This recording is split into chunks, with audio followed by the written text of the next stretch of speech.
Thanks for joining us for the 4 o'clock news and politics show here. Just had Molly O'Brien up at 3 o'clock with holiday shopping, organizing your mental clutter, and addressing sexual harassment in the workplace with a little humor. So be sure to check out that show if you didn't see it already. But as we do every Thursday, I'd like to welcome in former state representative, former deputy secretary of state, now heads up the nonprofit Stages of Freedom, Ray Rickman, who comes in to give us his big view. We appreciate his time. Thank you, Kate. Sometimes you get to talking and you forget. Hanukkah's next week, Tuesday. Happy Hanukkah, everybody. Now, I have a big idea this week for the governor and the director of the health department of Rhode Island. And if anybody from Massachusetts wants to tell Governor Baker to pay a little attention, please do.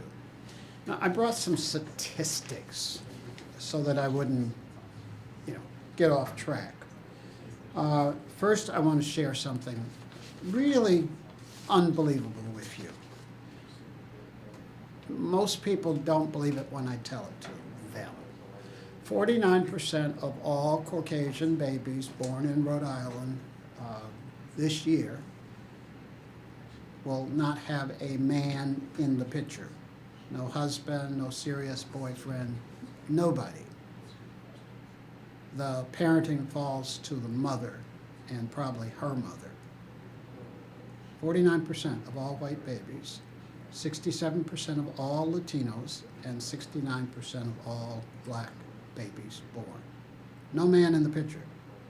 Now, don't misunderstand me. I don't believe in traditional marriage as any special thing. But I do believe that children who come in the world should have some resources. And so what are we doing about all of these, probably 80 to 85% unplanned births? Unplanned. And havoc is wreaked on the family of that new baby in the world. I know it's controversial. I know that somebody of some faith's going to say, am I proposing abortions? Nope. I'm proposing that women get pregnant in a planned way when they want to be. The state, we, have to help subsidize, pay for these children who need a lot of help because the resources aren't there. Now, let me share with you, again, how many disparities we have between rich people, white people, black people, Latino people, Asian people. We've got some disparities.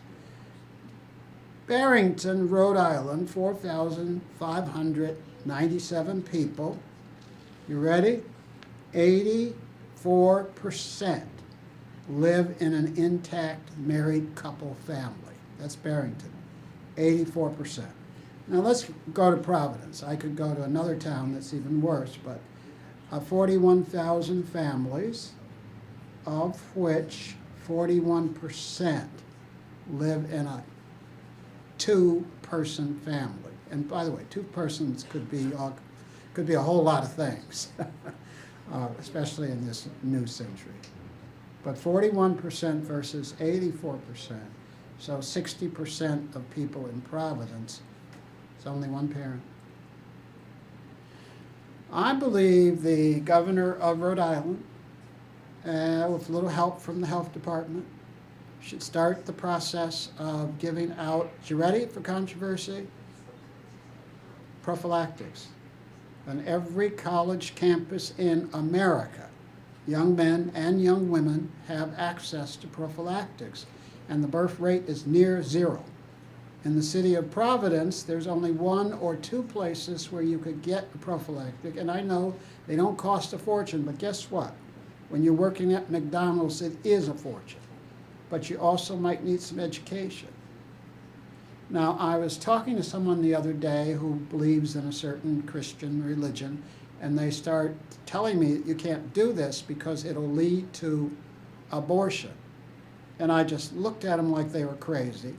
And I said, what leads to abortion is pregnancy, you idiot.